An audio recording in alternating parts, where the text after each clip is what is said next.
Buenos días y bienvenidos al taller de composición. Mi nombre es Juan Arroyo y hoy conversaremos con el compositor español Boro García.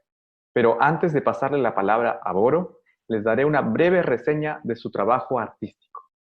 Boro García tiene títulos en diferentes especialidades. Estudió en el Conservatorio Superior de Música de Valencia. Amplió su formación con Mauricio Sotelo y José Manuel López López, entre otros. Boro García es doctor en música por la Universidad Politécnica de Valencia. Ha recibido encargos de diferentes instituciones e intérpretes como el INAEM, el JONDE, el CDMC, Auditorio Nacional, Fest Clásica, el Festival Ensems o el Festival Mixtur. Entre los galardones obtenidos destaca el Premio del Instituto Nacional de la Juventud en el 2004. Sus obras han sido interpretadas en diferentes festivales por prestigiosos intérpretes y grupos. Fundador y creador del ensamble Spy Sonor en el 2003, en su faceta de director ha realizado el estreno absoluto de una multitud de obras. Ha sido compositor residente del Grupo Instrumental de Valencia, de la JONDE, del Museo Reina Sofía, de la Joven Orquesta de la Generalitat Valenciana y del Svalts. Director artístico de la Mostra Sonora de Sueca, en la actualidad es catedrático de composición en el Conservatorio Superior de Música de Valencia y director artístico del Festival Ensems. Publica sus obras en Babel Score, SB Ediciones y Ediciones Piles. Buenos días, Boro. Muchas gracias de estar con nosotros. Es realmente un gran placer de poder compartir tu trabajo musical con todas las personas que nos están viendo en el Perú y en otros países.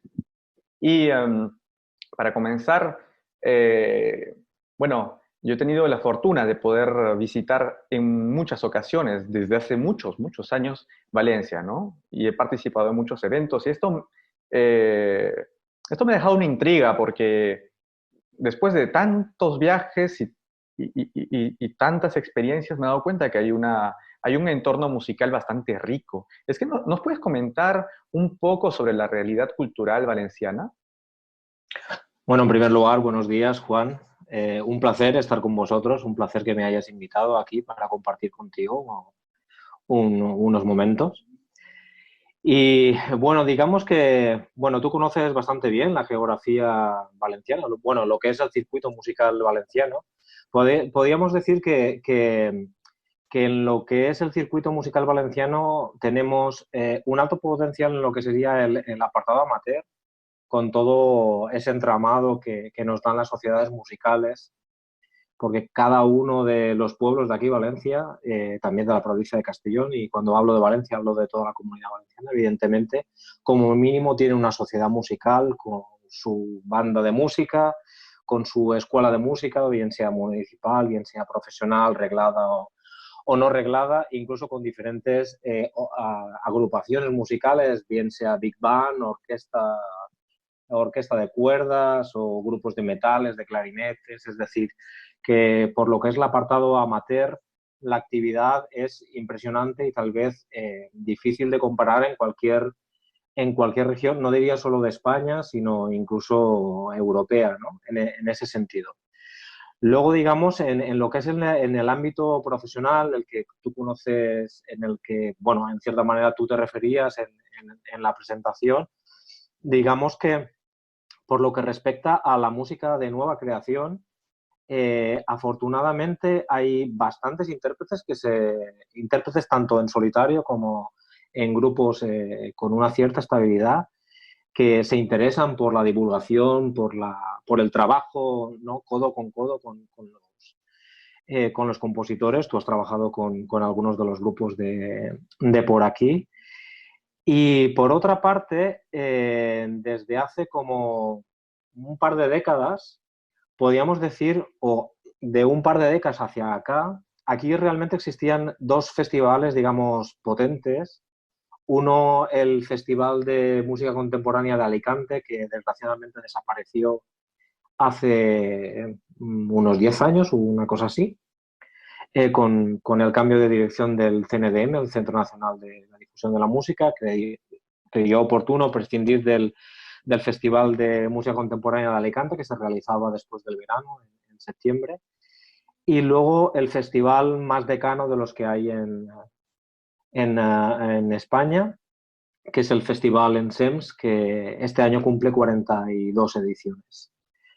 Hace un par de décadas empezaron por iniciativas particulares, empezaron a emerger otras plataformas sonoras que poco a poco han ido configurando un circuito. Bueno, un circuito, realmente ya quisiera yo que existiera ese circuito como tal, y en ello también estamos trabajando y estamos intentando que la administración tome nota de esa realidad, esa particularidad que tenemos geográfica, que ha nacido por iniciativas particulares de muchos compañeros y que poco a poco se han ido consolidando.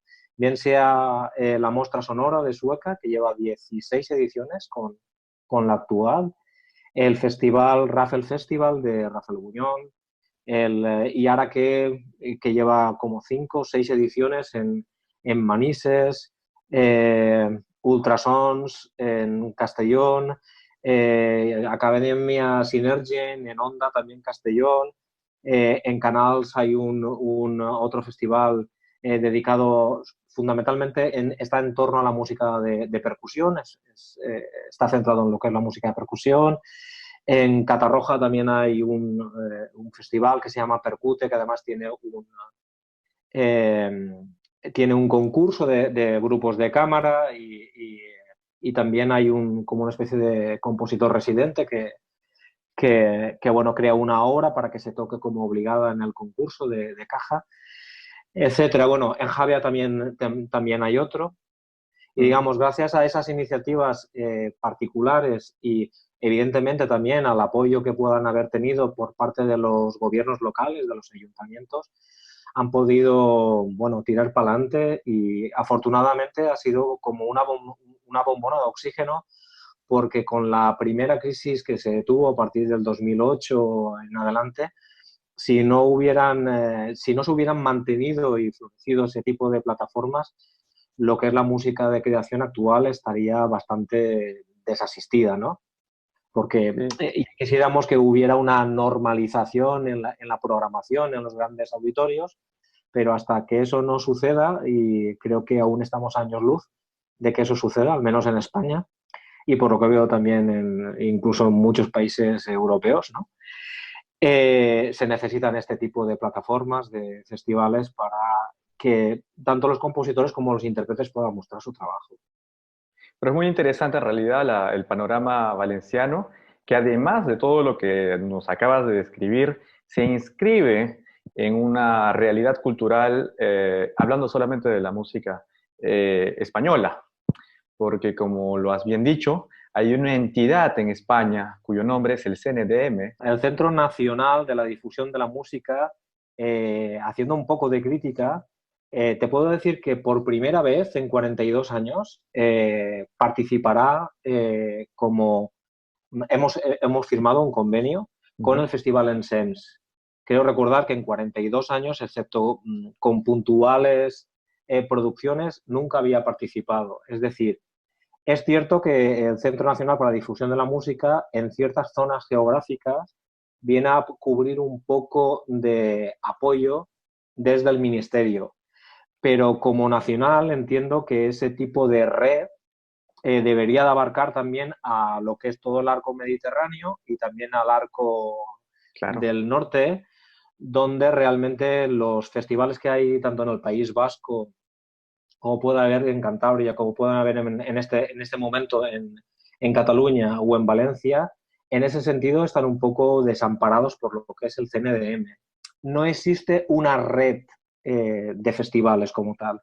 Yo creo que si esa red de festivales existiera, tanto a nivel local aquí en Valencia como a nivel estatal, podíamos ayudarnos muchísimo más, podíamos ayudar a que un proyecto pudiera circular en todo el territorio nacional, podríamos abaratar costos de producción y realmente los conciertos no serían ya conciertos, que el término de concierto empieza a ser como algo, no voy a decir, sí, en cierta manera galvanizado, ¿no? Y donde hablaríamos más en un sentido de proyecto como tal, de un producto donde ese concierto no se realiza en cierto lugar y allí muchas veces muere, sino que cabría la posibilidad de que pudiera rodar, ¿no?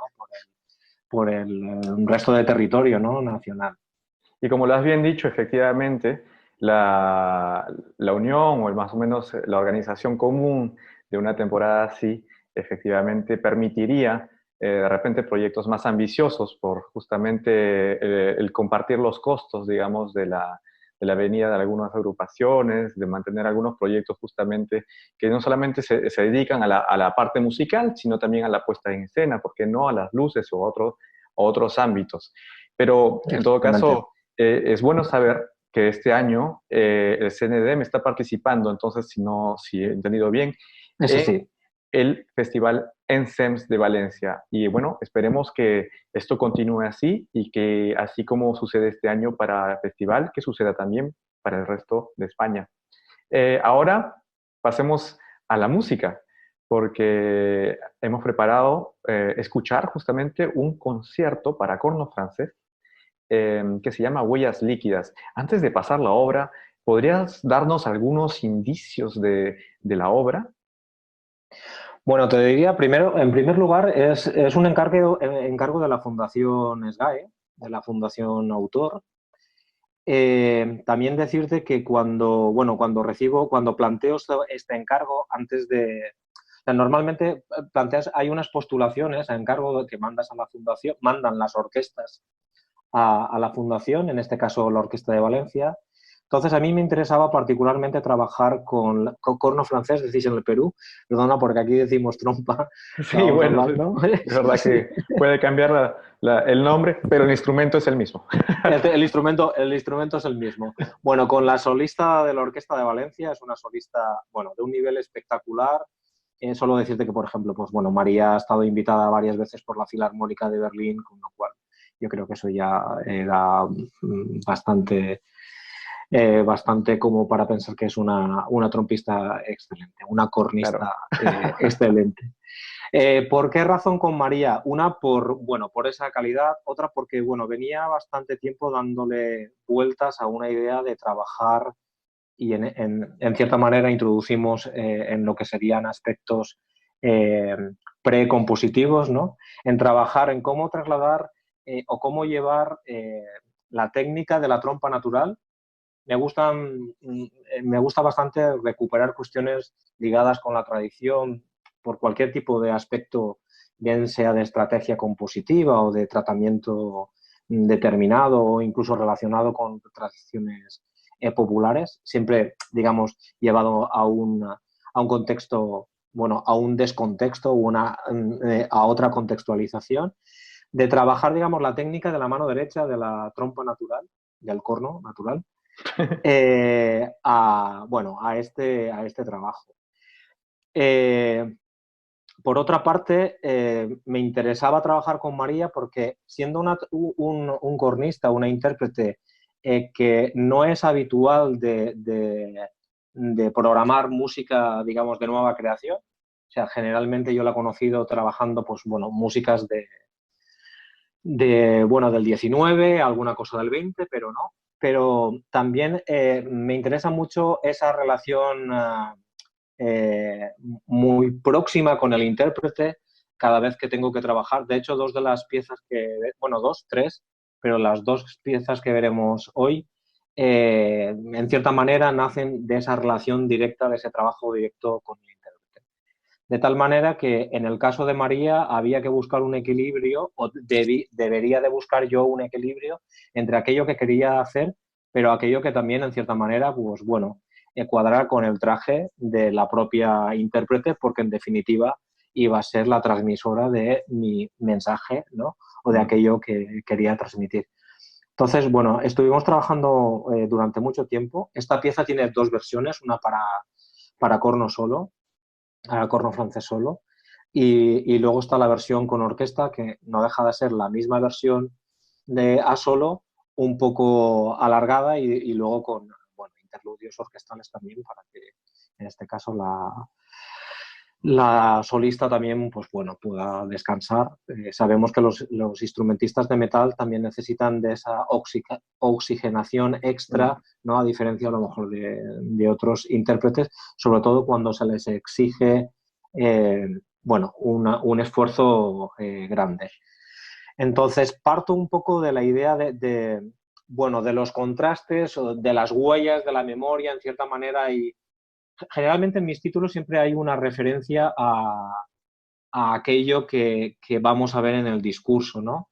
Huellas líquidas hace referencia también al término acuñado por el filósofo Zygmunt Bauman, bueno, recientemente fallecido cuando compuse esta pieza, porque si no recuerdo mal falleció Hace en 2, 3 años. 2017, sí, 2017 creo que falleció.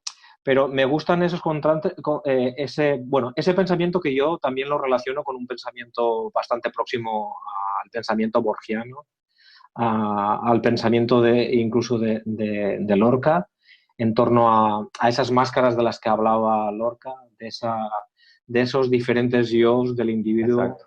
de esos, en el caso de Borges, de los espejos, ¿no? Y de las diferentes perspectivas de ese mismo yo, ¿no? Entonces, ¿cómo llevar eso, digamos, a un discurso sonoro, ¿no? Mi idea principal, generalmente trato de partir de ideas muy escuetas. Como te decía antes, mi idea parte de lo que es la técnica de la mano derecha, que es muy complicada, de las trompas naturales, pero todo el juego que se puede llegar a hacer de colores y de afinaciones por las distintas maneras de colocación Claro. de la mano. Entonces, bueno, el Boucher, punto... fermé, ouvert, ¿no? Todos esos Exactamente. colores, ¿no? O sea, escucharlo lejano, cercano, cuivré. Y mientras hablas me estaba preguntando, pues, cómo has logrado realizar pasajes virtuosos, ¿no? Con este instrumento. Bueno, sí, la verdad es que, bueno, hay pasajes verdaderamente virtuosos, hay pasajes bueno, me costó encontrar el equilibrio también con la intérprete, porque, bueno, las versiones fueron, ya te digo, estuvimos trabajando como un año solo en la versión a solo, y también íbamos modificando las secciones también para que, digamos, el labio Mm, fuera asequible, sin renunciar a la idea principal, ¿no? Que parte bueno, de lo que escucharéis en la primera acción del trompa, que es un wah, un scoop, ¿no? Y ese scoop de cerrado abierto, de oscuro brillante, o sea, brillante, jugar claro. con el color de oscuro brillante y las diferentes gradaciones incluso si redujéramos esa acción, ¿no? Al WAP, ¿no? A ese pequeño incluso glissando que hay en la acción, pues a cómo luego vamos desarrollando, o intento al menos, ¿no? Desarrollar ciertas tipologías de direccionalidades de glissandos con diferentes también, pues bueno, variantes al respecto, ¿no? Hay también una parte central cantable, no quería renunciar a una parte en cierta medida cantable, ¿no? No vamos a decir melodía o no melodía, pero también, Pero ¿por qué ¿por qué no? no? ¿Por Claro. qué no? Donde hay un juego de color simplemente con lo que es la base de armónicos, y es también porque nos interesaba mucho los distintos colores, no solo por cambio de acción, sino por cambio de acción con esto, pero manteniendo las mismas posiciones de afinación, ¿no? Mm. Y los diferentes parciales que podemos jugar con ellos, ¿no? Entonces hay una parte que juega con el eco de una posición base de la trompista que no deja de ser muy complicado, y María me comentaba que justamente eso, al menos ella, es lo que no conocía en ninguna de las obras, era para ella una novedad, y que puntualmente se había visto en Ravel algún tipo de tratamiento en esa dirección, pero nunca en un concierto, tampoco otra. Desplegado de esa manera, ¿no? Exactamente. Claro. Y bueno, a grandes rasgos, esto es lo que te podría decir de la Bueno, pieza. pues eso ya nos da ganas de escuchar la obra ahora y vamos a escuchar Huellas Líquidas de inmediato.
Bueno, venimos de escuchar el concierto para corno, Huellas Líquidas del compositor español Boro García.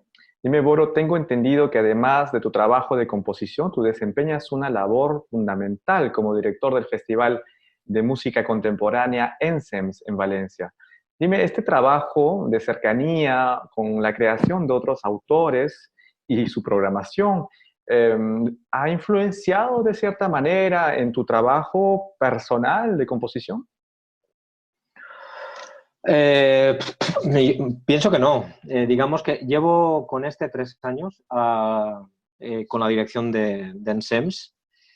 Yo siempre digo que llegué a a la gestión por accidente y no me considero un gestor.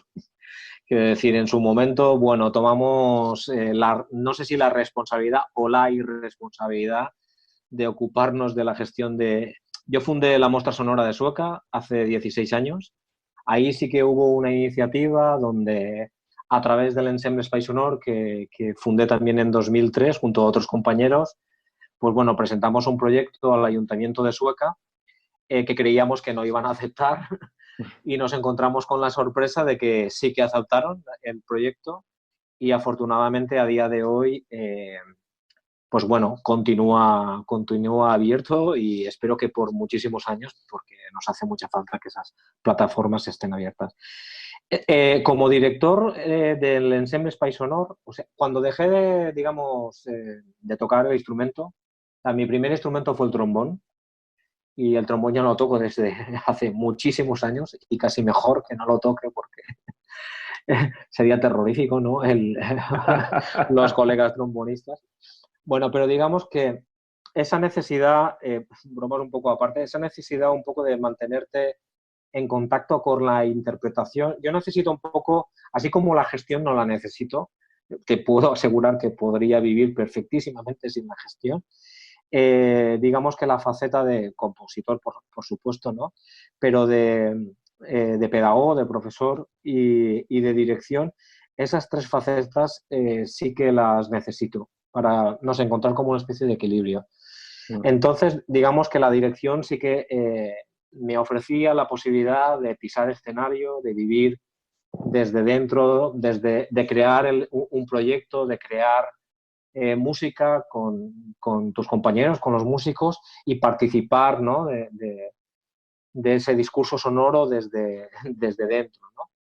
Entonces, ahí sí que te puedo decir que esa parte de intérprete, de dirección, sí que me ha aportado muchísimas cosas, muchísimas.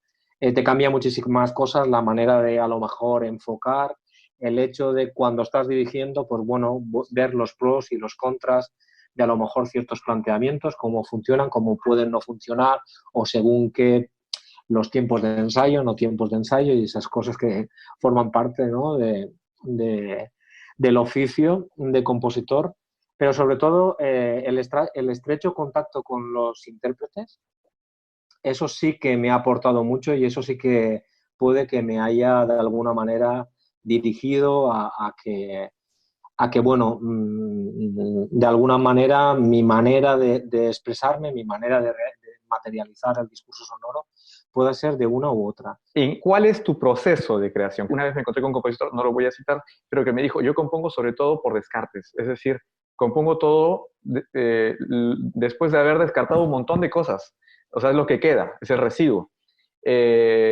U otros que, bueno, componen en base otro profesor me dice, bueno, yo compongo en base al material que utilizo, es mi material y mi obra trabaja en torno a ello, ¿no? Y entonces en el proceso de escritura, digamos, él va viendo cómo ese material toma lugar en una nueva obra. Hay informalistas que descubren la obra durante el proceso de escritura. Hay los formalistas, digamos, que totalmente van a formalizar la obra sin que ella exista y de pronto después van a darle curso, a llenar la hoja, la partitura. ¿Tú cómo operas en ese caso? A ver si me llego a explicar. Porque opero, depende de. Entonces, hay veces que, como es el caso, por ejemplo, de la obra anterior, de la que hablábamos, que bueno, ya había una idea de una necesidad de trabajar sobre algo concreto y que digamos que para poder llegar a trabajarlo necesito, pues bueno, el medio necesitaba una cornista, una intérprete y necesitaba una orquesta. Bueno, inicialmente una cornista porque, bueno, si no hubiera podido llevar a cabo el proyecto con orquesta, pues hubiera hecho solo el proyecto con el corno a solo, ¿no? Entonces ahí digamos que sí que partimos de una idea puntual a desarrollar, ¿no? Pero muchas veces te viene bueno, tienes un encargo de un grupo tal y que en cierta manera puedes adaptar una idea o algunas de las ideas con las que estás trabajando. Yo considero que trabajo, bueno, así un poco ya en perspectiva, digamos que hay una especie de work in progress donde sí que ha habido así como temporadas que trabajas por ciclos de ideas. En este momento, por ejemplo, los 3, 4, 5 años últimos, esa idea de las máscaras, esa idea de la liquidez, esa idea de las sombras, esa idea del teatro bajo la arena lorquiano, que en definitiva no deja de ser la misma idea, pero que a mí me permite en cierta manera enfocar. Hay algo básico que siempre está en mi música y es entiendo, el trabajo del timbre. O sea, me gusta trabajar el timbre, el color, no sé, antes se decía así un poco francés, ¿no? De cierta manera, era un trabajo como un poco francés, pero no sé, ese trabajo... Bueno, el color no les pertenece a los franceses. No, pero bueno, sabes a lo que me Sí. refiero, ¿no? Que al menos hasta el siglo pasado, en cierta manera, dices, bueno, es una manera, yo no sé, quiero encontrar un equilibrio entre esa parte conceptual, ¿no? Y esa parte de cómo materializar ese concepto a través, es cierto, del timbre, porque me siento cómodo con ello y porque, no sé, tengo esa sensación como si pudieras palpar, ¿no? Tengo muy poca obra con electrónica, no me considero, no tengo una formación bueno, con, digamos, medios electroacústico y tengo muy pocas obras que uso electrónica y la electrónica que uso pues casi es un tape y poco más. Entonces, en ese sentido, soy muy clásico y necesito como un contacto directo con el sonido. Me gusta si puedo, y en cierta manera luego lo comentaré con la pieza que viene luego.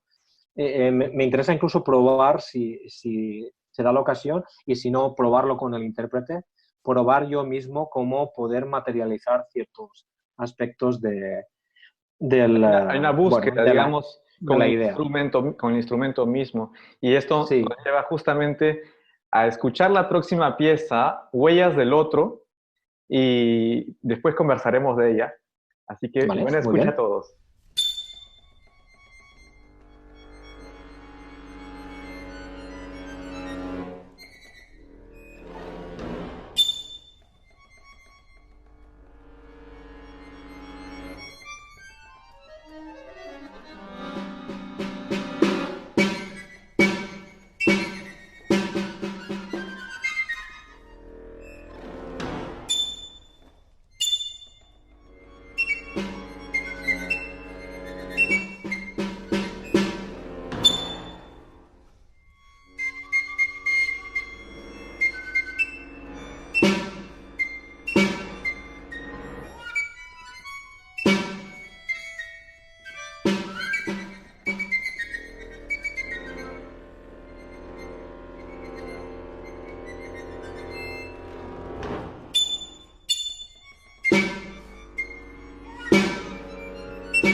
Venimos de escuchar Huellas del Otro para chistu y acordeón.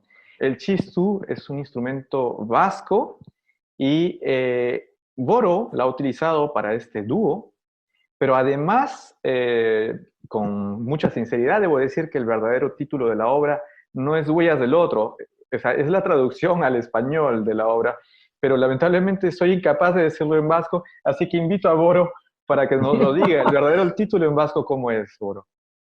Bestearen Aztarnak. Perfecto. Bueno, Que no tengo ni idea, hay que decir que yo no tengo ni idea de vasco y espero que me perdonen si no he pronunciado bien y nos está escuchando algún vasco, por favor que me perdonen.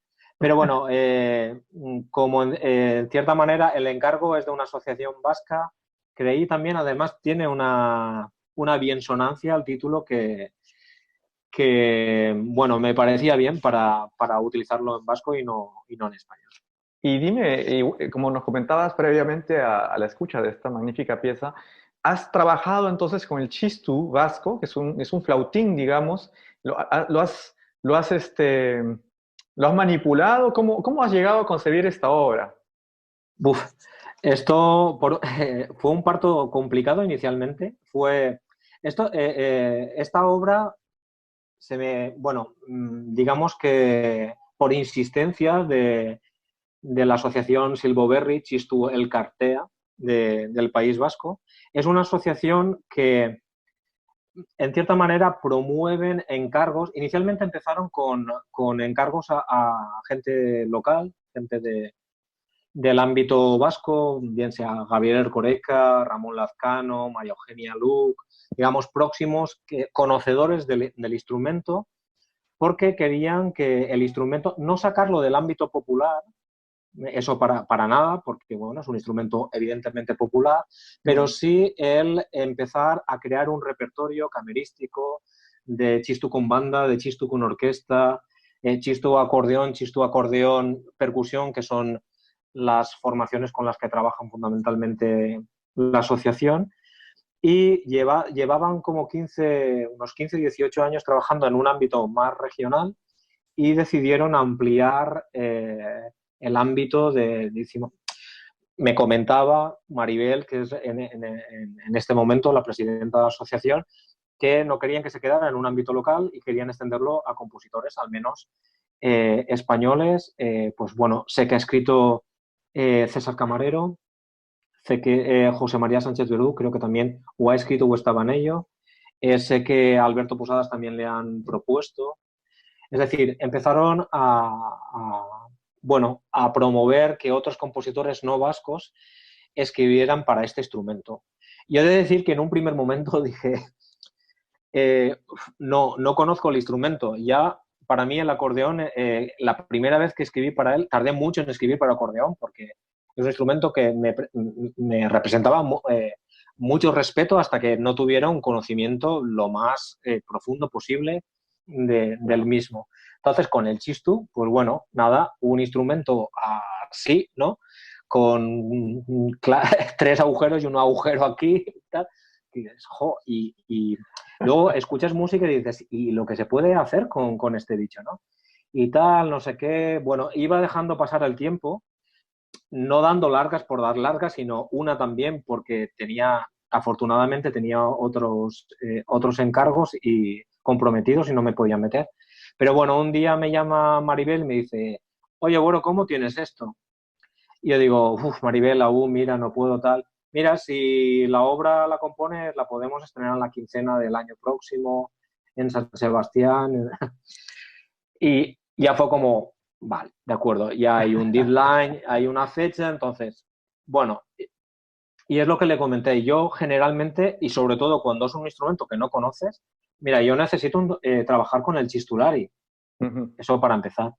Entonces, aprovechando justamente el viaje del estreno de la obra que luego escucharemos, Slapstick, que se estrenó en Bilbao, quedamos en Bilbao y hicimos una sesión de trabajo, unas horas, yo grabé mis materiales, yo le iba proponiendo de lo que yo conocía por vídeos, por música y de lo que yo quería un poco experimentar.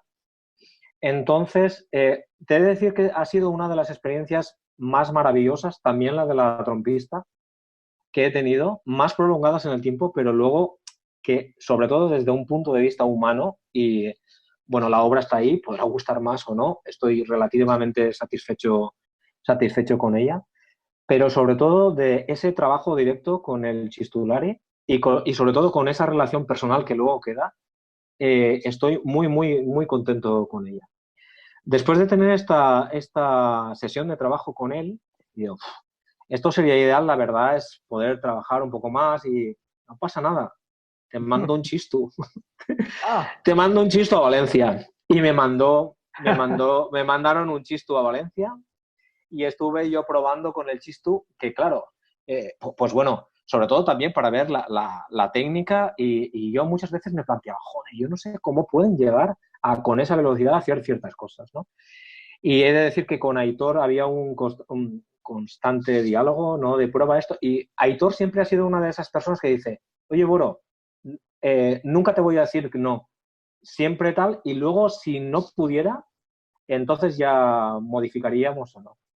Y llegamos a trabajar con microinterválica, la pieza tiene momentos con microinterválica, gracias a lo que hemos llamado una sordina, que se pone en el bisel y es un pequeño corcho que se pone dentro del bisel con...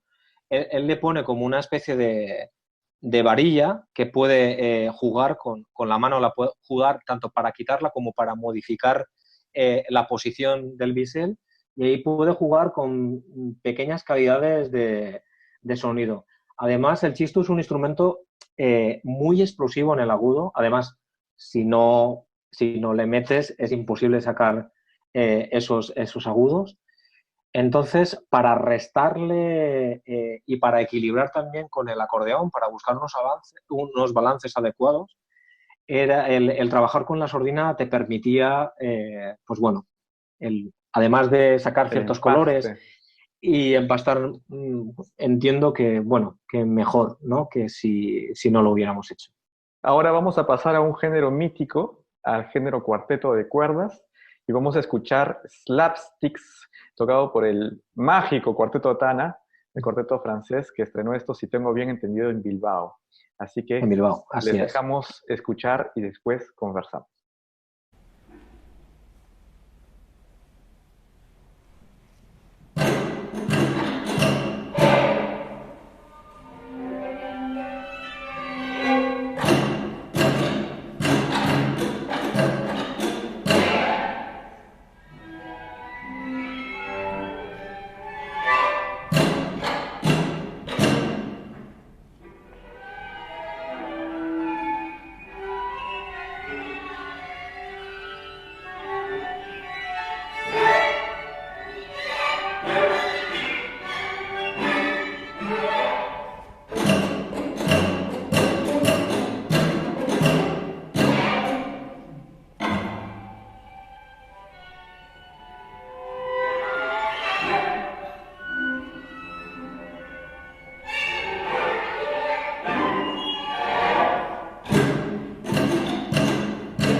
Bueno, venimos de escuchar Slapsticks, interpretado por el magnífico cuarteto de cuerdas Tana. Dime, Boro, el cuarteto de cuerdas es un género musical que se ha perpetuado a lo largo de los siglos gracias a un catálogo variado y que alberga muchísimas obras maestras, ¿ah? Desde los 23 cuartetos de Mozart hasta los dos cuartetos de Ligeti, pasando por los 16 de Beethoven, este género ha sido un terreno de exploración y de afirmación de nuevos estilos y lenguajes musicales. ¿Cómo te sitúas con respecto a esta gran tradición de escritura de cuartetos de cuerda? ¿Cómo me sitúo? ¿Cómo no me sitúo? Podríamos decir. A ver, digamos, tengo 4 cuartetos de cuerda. Este es el segundo no descatalogado. Los 2 primeros están descatalogados. Sí, los 2 primeros porque, y uno de ellos, he de decir que ganó un premio, Pablo Solozábal, y se estrenó y eso, pero bueno, no lo consideraba, digamos, una obra como para estar en catálogo. Inicialmente en esos 2 primeros descatalogados, cuando te acercas, al menos en mi caso, cuando te acercas a una formación tan clásica, ¿no? No sé, te acercas con un cierto respeto, a todo te acercas con un respeto, ¿no? Pero con las formaciones clásicas que tienen ese bagaje al que tú hacías referencia antes, ¿no? De la tradición, pues uno se acerca de una manera un tanto sigilosa, ¿no? Mm. Es cierto que tanto en el primer cuarteto no descatalogado como el primer cuarteto tuve también la fortuna de lo estrenó Arditi.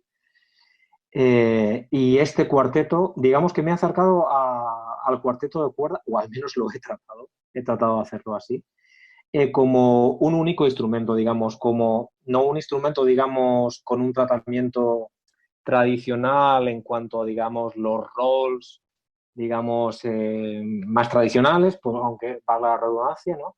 Sino el pensar realmente en 16 cuerdas y en una especie de un único instrumento.